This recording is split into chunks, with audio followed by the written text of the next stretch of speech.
Jamais abandonei o teatro, porque para mim a minha raiz, a minha fonte, já estou fazendo teatro e não sei, eu acho que meu último alento será num palco.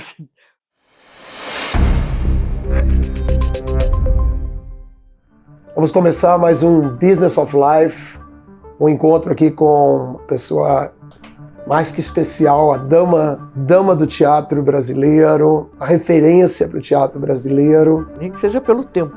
Ah, não, é mais do que o tempo, muito mais do que o tempo. Estamos aqui num camarim, né, do teatro que vai estrear. Eu fico encantada, né? Porque ainda não conhecia esse teatro. É lindo o teatro. É lindo. Lindo. E já então eu tô com inveja. Aí eu tava lá olhando, a gente pensou até fazer dentro do teatro, mas tá montando, tá muito barulho, mas é lindo uma montagem, né? Eu fico emocionada, eu fico quase que em estado de graça, porque nós estamos numa época em que, de repente, você vê construírem teatro. Que é esta coisa que nós sabemos é milenar. Eu tenho certeza que não será a nossa geração que vai matar o teatro. Não. Então, mas você, de repente, você sente que a pujança dessa força, desta coisa que é, inclusive, as outras que me perdoem, mas que é a arte máter dessas outras que vivem das artes cênicas, que são as artes cênicas, e até as outras que são de fotografia. Sim. Eu queria ouvir essa história, porque você é na verdade, uma pessoa que cruzou a história do teatro brasileiro. Nós somos alguns, aqui nós temos... alguns poucos, né? Mas alguns que vêm fortes. Vêm fortes, se Deus quiser. Aí você está com quase fazendo 96, né? Fazendo 96. Eu estou completando 96. Está completando 96, vai fazer 97. Porque eu vou para... 5 de agosto. Eu sou de 29. 29? Conta pra gente um pouquinho, assim, teus pais eram estrangeiros, tua mãe era belga, papai teu pai era holandês, mas eles nasceram... São todos europeus. Papai esteve aqui quando rapaz com meu avô e voltou para a Europa. Depois, quando casou, logo depois, minha irmã ainda nasceu lá, mas ele ficou apaixonado pelo Brasil, ele veio para cá, veio para o Rio. Então não veio por conta de guerra, nada, ele veio antes da guerra, não tinha nada a ver, ele veio por amor ao Rio. Em 22 ele se naturalizou. Minha irmã, ela fez a escola normal e ela pôde fazer e tudo mais porque ela era filha de pai brasileiro. Olha só. Uma mamãe se naturalizou bem mais tarde. E eles se encontraram aqui no Rio? Não, eles ainda foram... meu avô voltou para a Europa. Eles ficaram lá. Minha irmã ainda nasceu lá. Entendi. Eu é que nasci aqui. Ela era de 26, eu de 29, ainda tive um irmão aqui, que já não está conosco. Mas meu pai foi um apaixonado pelo país. E teu pai fazia o quê? Teu pai ele era diamantário, era homem de negócios também, como bom holandês que ele era. Sim, né? de descendência judaica, e era toda aquela história... A história que vem, mas ele... ele veio ele realmente se apaixonou pelo país. E você tinha... Da onde que surgiu essa paixão pelo teatro, assim? Eu não sei, havia qualquer coisa já, porque meus pais conheciam uma figura aqui no Rio que talvez você ainda tenha ouvido falar, o Olavo de Barros. Sim. Ele era um amigo dos meus pais. E não sei se isso, de alguma forma, veio a influenciar, porque eu, pequenininha, eu tinha uns 5, 6 anos, eu participei de uma filmagem com o Raul Julián e a Catita Montenegro, de um filme que queimou depois que nós voltamos para a Europa, em 36, 35, e eles refilmaram sem a minha augusta presença. Olha só! Mas eu fiz, então, O Grito da Mocidade. Foi a primeira coisa, e eu acredito que naquela época... Não, já tinha sido. 5 anos. Agora, da lenda eu lembro, porque eu tenho a ideia de ter sido, digamos, inoculada nessa época. Eu fui para lá, quando nós voltamos, depois eu já, por influência de todo mundo, já no teatro da escola, de tudo, eu fui fazendo Vocês foram para a teatro. Europa, para que lugar vocês ficaram? Fomos em 35, 36, voltamos. Papai sentiu aquela guerra chegando Chegando. Ah. e nos trouxe de volta, porque papai tinha. Mas ele voltou para a Holanda. Não, nós Ele voltou. voltamos para a família. Eles, quando se casaram, a família do meu pai já estava residindo em Antuérpia, Em na Antuérpia, na Bélgica. Bélgica.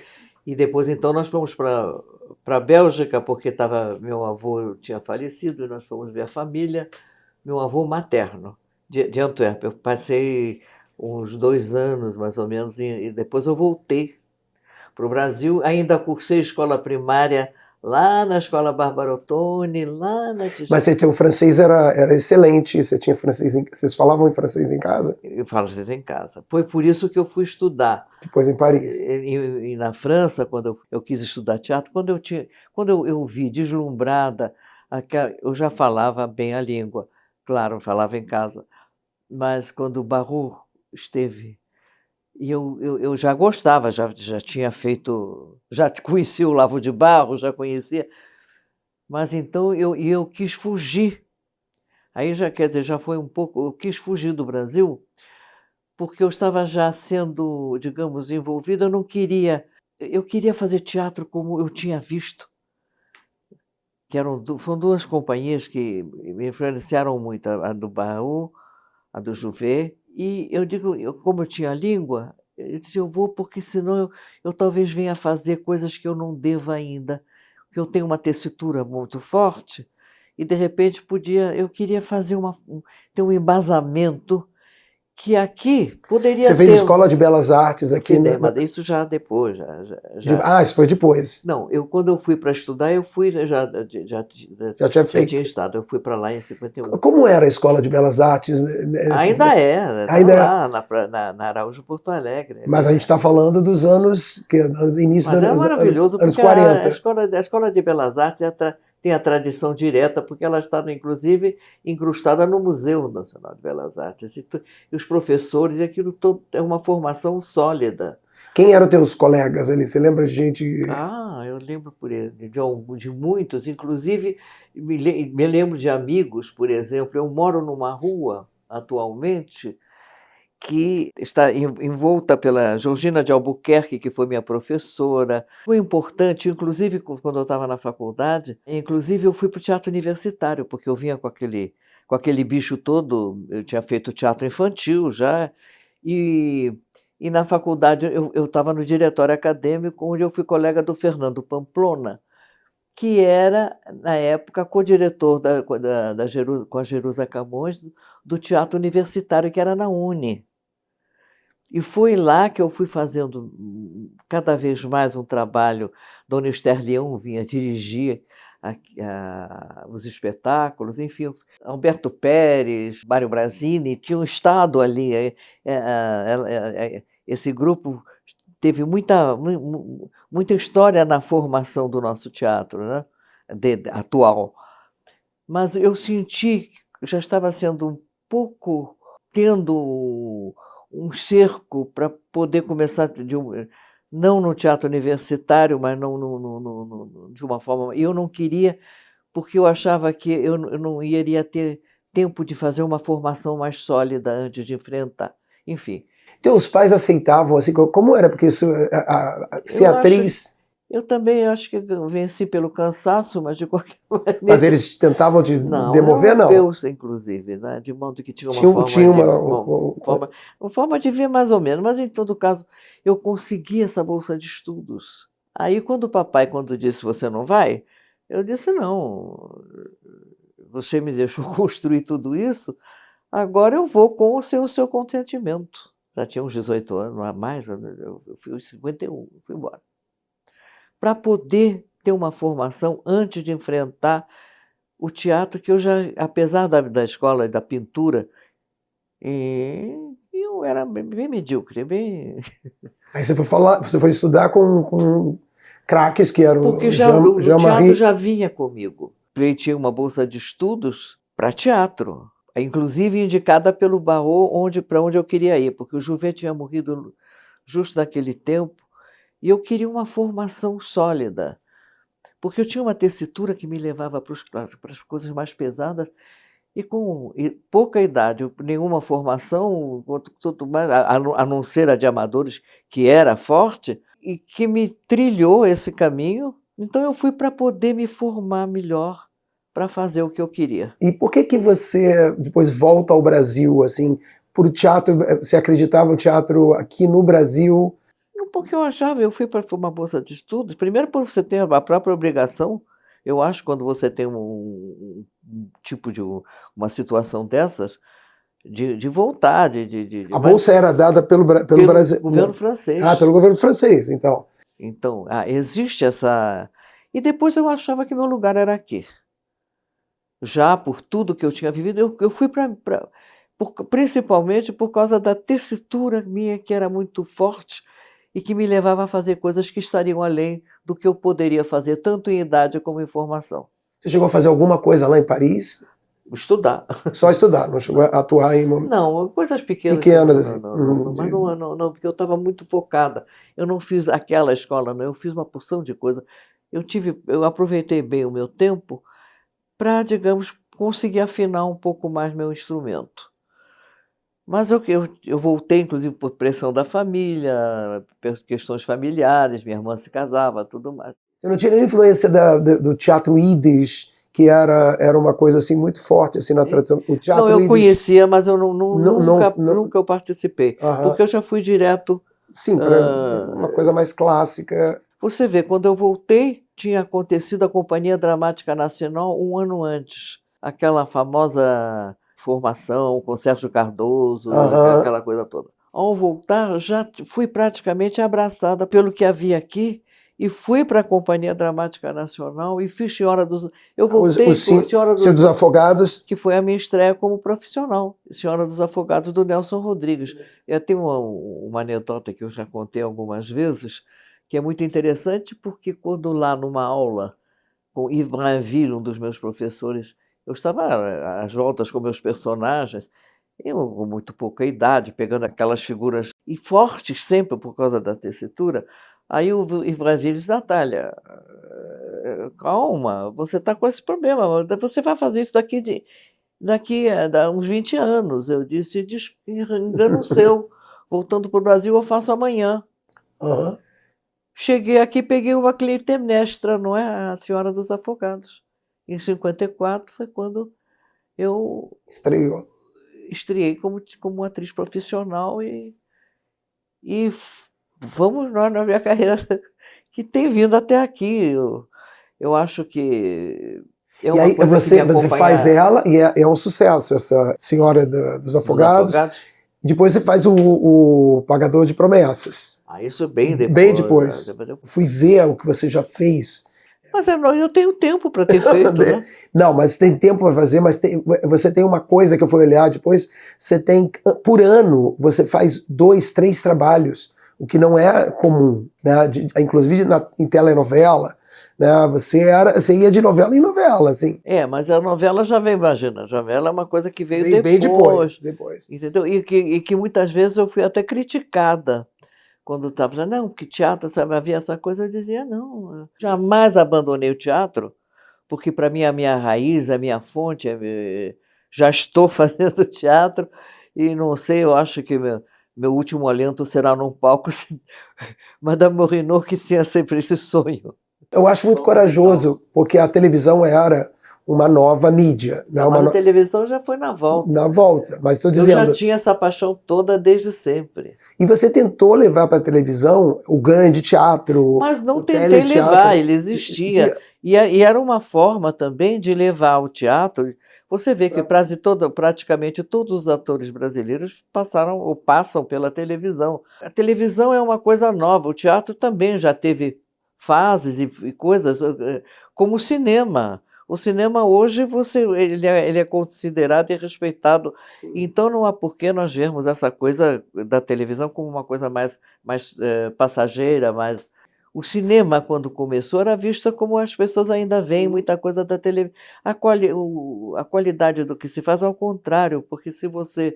Eu estou trazendo uma avaliação de professores que eu tive lá, que diziam que o nosso ator tem uma... brasileiro, ou dessa parte do mundo, vem com um tipo de força, de vitalidade muito, muito diferente, muito curiosa. Agora, tudo depende de nós. Eu acho que a televisão não tem por que ser considerada uma coisa menor. Nós que estamos agora cada vez com novas mídias e tudo mais, o mundo está explodindo agora de outras formas, né, por conta da tecnologia e tudo. Naquele momento, conta um pouco pra gente, assim, aquele início da televisão, que era esse desafio, né, porque uma televisão, você foi para a televisão em 56, né? Exatamente. Como era a televisão em 56? Que era, assim, essa experiência? Como são os erros e os acertos de todos os desbravadores. A televisão ainda está buscando, pela técnica que existe para ela existir, o domínio disso, mas o cinema era tão desrespeitado como ainda tentam desrespeitar a televisão, que é apenas um veículo diferente. E a qualidade dele vai depender sempre do que estiver por trás de se fazer a televisão. Ou então você não poderia respeitar o cinema. Sim. Essa controvérsia entre teatro e televisão, ela nasce muito mais do fato de que a televisão é mais comercial. A dimensão da televisão é mais comercial. Mas nós não temos o cinema comercial? Sim, nós totalmente. vamos sair dessa? Não, totalmente. Mas como era você que teve essa formação e você tentou levar para a televisão clássicos? Você sabe começa... por que eu achava importante? Porque eu achava importante a nossa gente poder ter contato com a nossa língua. Sim. Porque eles aceitavam I love you, jamais eu te amo. Era uma coisa... Havia quase que, digamos, um racismo em relação a isso. Existe uma evolução? Existe. O ritmo do trabalho que se faz ali é diferente, mas acontece que você vê coisas extremamente interessantes feitas, porque senão você não teria chegado. A intenção, eu acho, não se pode perder, que com a penetração da televisão, às vezes, quem está atrás disso tudo não tem muito bem a dimensão da responsabilidade que tem com a nossa cultura no sentido absoluto. Por mais que ela seja comercial, como o cinema era comercial, também uma obra menor, é preciso não se perder de vista que, apesar de todo o envolvimento comercial que existe para aquilo poder existir, não podemos esquecer da responsabilidade que nós temos em relação ao nosso país e à nossa língua. Não esquecer que na televisão eu tive o trabalho de fazer o Natalia Timber e Você, inventado pelo Geraldo Cazé e comigo, e eu trouxe a poesia durante algum tempo para o nosso público, que recebeu muito bem durante bastante tempo. Eu lembro, foi muito inusitado. Um programa que era dedicado aos nossos poetas. Não justamente tirando... Eu dizia ao Geraldo, eu vou, eu faço, se eu puder dizer poesia e não recitar, como chamam essa maneira meio cantada, porque entendem mal quando se fala em musicalidade da língua. Não tem nada a ver com o que imaginam, e às vezes você vai... Não. Então, eu tive essa coisa muito importante que depois consegui levar com uma audiência forte os nossos poetas para a televisão, porque eu disse, não, eu quero... Há pessoas que não gostam da maneira, não sei o quê, mas eu digo, eu quero manter a poesia como se ela estivesse no papel, com aquele tipo, eu não quero fazer teatro do que não é teatro. E deu certo. E como era para vocês o fato de que não tinha plateia? Como é que vocês lidavam com o fato de que tinha uma câmera? Uma vez me perguntaram como é que podia ser representar, afinal tinha câmera. Eu digo, bom, então eu não poderia representar para uma plateia de óculos. Tem lente também. A técnica do que se faz depende da qualidade do que se faz e não, às vezes, da proposta que está por trás. Eu digo, mas mais do sentimento né, de ter esse retorno? Você conseguia ter percepção de que do outro lado estava essa audiência Olha, gigantesca? meu querido, eu comecei esse programa dizendo: eu canto porque o instante existe e a minha vida está completa.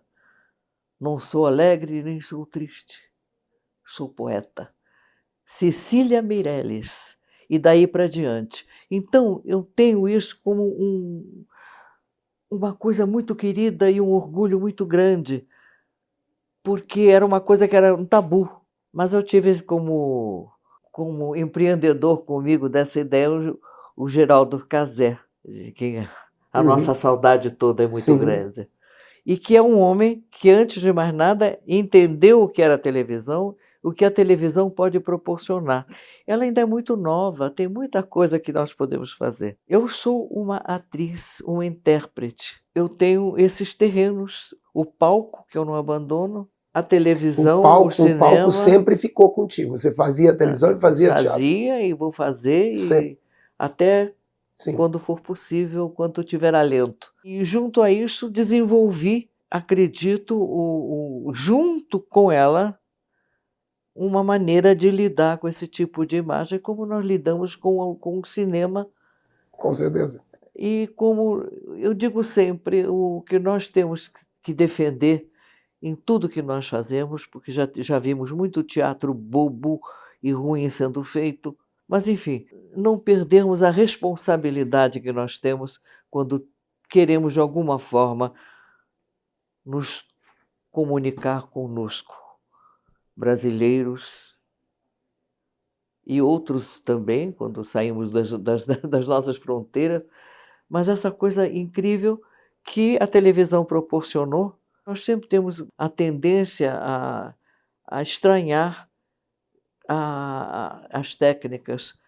Enquanto não perdermos o conteúdo e a responsabilidade que temos em relação à comunicação, é válido. Eu sou uma atriz fundamentalmente nascida, enraizada no teatro, e absolutamente não tenho por que rejeitar novas técnicas. E vocês fizeram O Direito de Nascer, que foi um sucesso na época. Mas, olha, eu considero sim que foi Aquilo uma quebrou. vitória da comunicação, Sim, porque nós temos vários níveis conquistados pela televisão, que hoje em dia é vista como. Eu estou parecendo até que eu estou fazendo uma defesa da televisão, e não. Eu sou uma atriz, ponto. O Direito de Nascer foi uma espécie de evento sul-americano, porque o Félix Cañé já tinha feito aquele estouro em Cuba. A novela de rádio sim, ela sempre existiu, sempre existiu. Sim, com uma grande quantidade de coisas acontecendo, com grandes atores trabalhando nela e acompanhando esse desenvolvimento. O último a nascer foi a televisão, sim. que vem vindo muito bem, obrigada, e que ainda está, eu acho que, olhando para Mater Teatro com carinho, com respeito. Você teve um período em que você fez várias das nossas grandes vilãs. Você ocupou esse papel que É um problema de tessitura. eu tenho certeza que não é fácil. Não é um tipo de registro, principalmente, que se tem. E geralmente é forte. Foi por ter esse registro tão forte que também eu me preocupei de ir me formar um pouco melhor, fugir da responsabilidade de desenvolver já uma carreira, porque eu acho que justamente você lida com coisas que eu tinha consciência de não estar preparada para poder fazer. Então eu preferi poder me formar melhor para poder enfrentar o que para mim tinha se tornado uma resposta àquilo que eu sentia em mim quando eu vi. E eu saí por isso, porque senão eu talvez tivesse que enfrentar cedo demais, sem ter preparo para. Como nós nunca temos preparo para fazer o que queremos, né? sim. Porque sempre queremos avançar, sempre queremos descobrir alguma coisa no nosso caminho, ainda que não está desvendado, revelado, e não perdermos um pouco o que significa ter a vida pautada pela comunicação com o outro. Como você preparava esses personagens, que eram personagens muito fortes, que marcaram, assim, como era tua disciplina de estudo desses personagens? Você falou tudo agora com essa palavra, disciplina. Qualquer coisa que você pretenda realizar na vida, ou você tem um passado que não adianta descobrir a América agora, ela está aí. Mas, quer dizer, você parte de onde, mas você primeiro tem que chegar, você tem que se calçar com o que já existe para te ajudar a desvendar essa coisa maravilhosa que é a possibilidade de estar com o outro, de tocar o outro. O que é incrível é que você vê a força que tem em relação ao próximo, à nossa população que vê. E, portanto, a responsabilidade que lhe cai nos ombros por isso. Você pode fazer coisas anodinas, você pode fazer coisas que... E você pode, de alguma forma, acrescentar um centésimo de milésimo de alguma coisa no caminho emocional e racional de um ser humano. É isso que faz o artista, não é? É como ele procura se comunicar no mundo. Você fez esse papel incrível, né, de um casal homossexual com a Fernanda Montenegro, trazendo essa questão para a televisão. Nós todos somos herdeiros dessa célula máter que é o teatro. Eu tenho esse respeito e procuro passá-lo para todos que esquecem um pouco de onde é que nós viemos. Nós temos tudo isso no DNA. Todos os assuntos, principalmente do desenvolvimento humano, cabem dentro da discussão. E a discussão direta que a televisão permite, ela permitiu e permite ao cinema, ela permite ao teatro e vem pelos milênios acontecendo. A gente está aqui, você com 96 anos, quase 97. Estamos aqui, você está prestes a entrar daqui a pouquinho num ensaio aqui no teatro. Justamente, daqui a pouco eu vou ser altamente observada, se não dizer reclamada, porque eu já estou em falta. Como você explica a tua vitalidade? Você sempre cuidou assim da saúde, assim, você fazia exercício físico? Como essa tua disciplina com o teu corpo? Como você chega aqui com essa disposição? Isso vem nos sendo ensinado há muito tempo, de nos cuidarmos para podermos arcar com esse esforço e lindo e extraordinário que é viver. É lindo para mim, que eu estou em meio a um ensaio de teatro, sentir essa coisa incrivelmente emocionante para mim, ter um pouco a consciência de tudo de que nós falamos. Mas você sempre fez assim exercícios? Como é que você cuidava da saúde, da voz? Você cuidava dessa parte física? Como é que um músico cuida do seu instrumento? Nós somos alguns que temos essa coisa, nós intérpretes. A gente tem um instrumento que somos nós mesmos, e que esse é muito complicado. É mais complicado que qualquer outro que vocês conheçam, tem variações. Então, quando você tem essa responsabilidade, você tem que cuidar do seu instrumento e de como você lida com ele, por dentro e por fora. Esse instrumento humano que aí está é muito complicado, porque às vezes por fora até que dá-se um jeito, mas por dentro... O que eu acho extraordinário é nós estarmos conversando e discutindo essa coisa, esse milagre que é estarmos diante dessas várias possibilidades altamente admiradas, altamente criticadas, como tudo que se faz em arte, da mesma maneira que se faz a crítica a um espetáculo de teatro, se faz a um concerto, em que os instrumentos são outros, alguns variáveis também, outros não, conduzidos por outros seres que também são humanos. Então, fazer teatro aos quase 100 é um privilégio. É um privilégio, né? De você eu acho que nos dias de hoje já não é tão surpreendente uma pessoa ser longeva. Nós somos mais longevos, Então, é normal se eu vinha fazendo. Enquanto eu tiver alento, eu vou fazer o que eu puder, se me aceitarem. Você estava falando que essa peça que você está fazendo, A Mulher da Van, Uma peça do Alan Penn. você já tinha feito, né? Já foi feita, ela voltou, inclusive está voltando a pedidos pelo fato do público ter realmente se encantado com um texto muito inteligente desse um autor moderno e cuja linguagem chega até nós, eu acho que com muita força. Mas eu achei o máximo que você já está... Isso aqui, esse espetáculo vai fazer uma turnê, você já tem um projeto de fazer mais alguma coisa que você chama de assinatura. Isso é o próximo espetáculo que eu estou imaginando, porque esse ainda vai se apresentar aqui e deve fazer ainda uma turnê pelo Brasil. Enquanto isso, vamos preparar este outro. E depois, além dos 100 e tantos anos, eu não sei que eu ainda terei alento para estar no palco. Se estiver, não é uma assinatura, é uma pré-assinatura. É uma pré-assinatura. Tá ótimo, esperemos que sim, esperemos que sim. E a gente sempre pede para deixar uma mensagem para quem está começando. Você tem uma história aí trilhada num século.